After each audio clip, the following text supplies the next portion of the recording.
Yes, sir. You mentioned a lot of the pop that went along with martial music, and it was used as a recruiting tool, songs like Battle and those for also garnering support for the war. Coming up on Lincoln's second election, though, when people were starting to really tire of the war, was there any music that came out among civilian bands that was part of any kind of anti-war effort or any anti-war music? I have absolutely no idea. But that's a fascinating question. Nothing that I've ever encountered. Nothing that I've ever encountered, oddly enough. So I would probably, in this genre, I'll go out on a limb and say no, because it's instrumental music. Now, were there troubadours? Were there people writing things with dissenting lyrics? Probably quite likely. But as far as anything in this genre, I highly doubt it. I highly doubt it. Yes, sir. We have this image of young boys with playing the drums at the head of each regiment or company. Is that a correct image? And were there Yes. other horns along with them? In addition to all the musicians that were attached to these ensembles, as full ensembles, there were also special signalers, a couple buglers and drummers whose job was separate from the ensemble itself, from what I understand. Now, were they part of it? Probably they participated. At night when the concert was going on, they probably were absorbed into the ensemble. But they did have other signaling functions, and as such, probably were in the front of many ensembles. So I think that image of just 2 or 3 lone individuals somehow still spurring people on with the sounds that they were making, I think it's very valid. Yes? Would the enemy tend to fire on those making the sounds and the drummer and so forth, rather than that the enemy soldiers with rifles, or would they shoot at the fire upon the enemy with rifles? I would fully expect that they would try and take those people out, to be honest with you. I know that visiting Little Bighorn, in that gift shop area there, they have a movie that runs. In that movie, they talk about one of the reasons that was such a debacle was the bugler was nowhere to be found.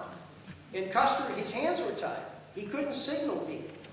And it was because of the lack of the bugler. Now, whether the bugler had fallen in battle or just, gone to Costco, because it wasn't that far. Whatever, he wasn't there. He wasn't there. Yes? Questions? No? It's the worst part of bifocals, I'll tell you. Down in front. Yes? You mentioned playing some of this music on period pieces. Yes. Period instruments. And you mentioned that, particularly early in the war, that the trumpets were rotary valve.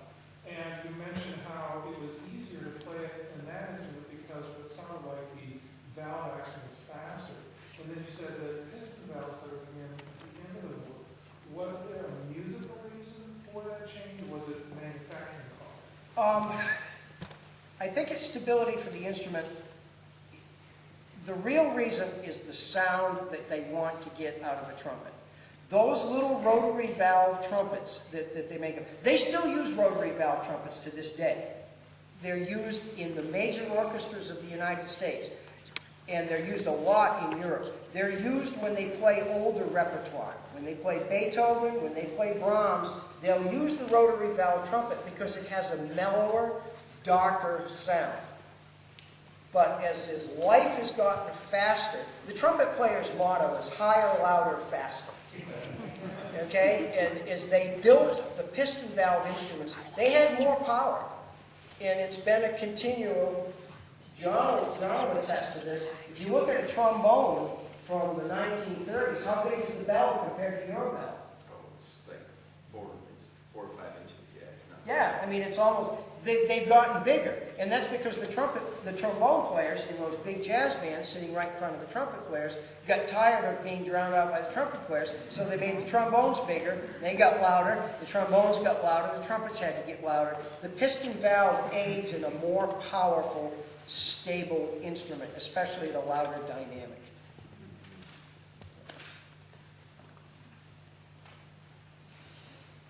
Questions? Comments? Yes, sir. Mark, was it like any African American influence on those bands? Any what? African American influence on those bands? No. I would say no. He asked if there was African American or just African. I mean specifically African influence? Some, but it was a little bit early for that. That melting pot and that great mixing took place right after the war.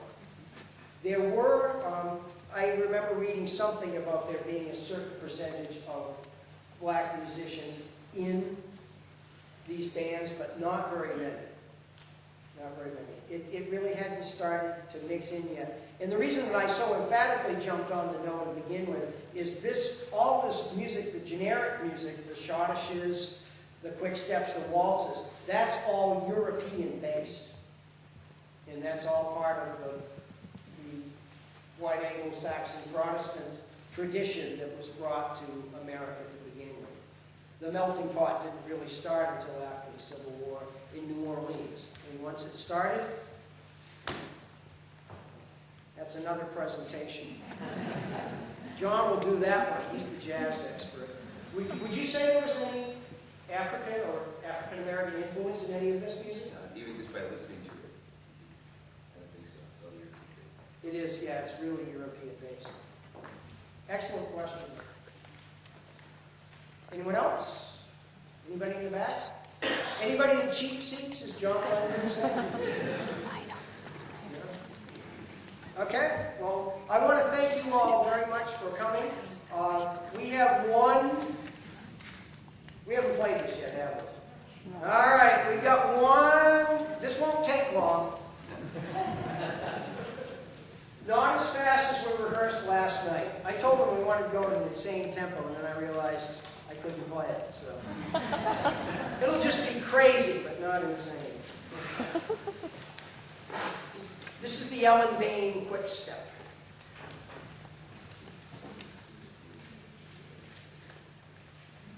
Oh, I nearly forgot. We are going to open this up at the beginning for a drum solo. Because it was a huge part of this tradition, and Brad is extremely well versed in this tradition, so we wanted to give him a chance to shine besides just accompanying us.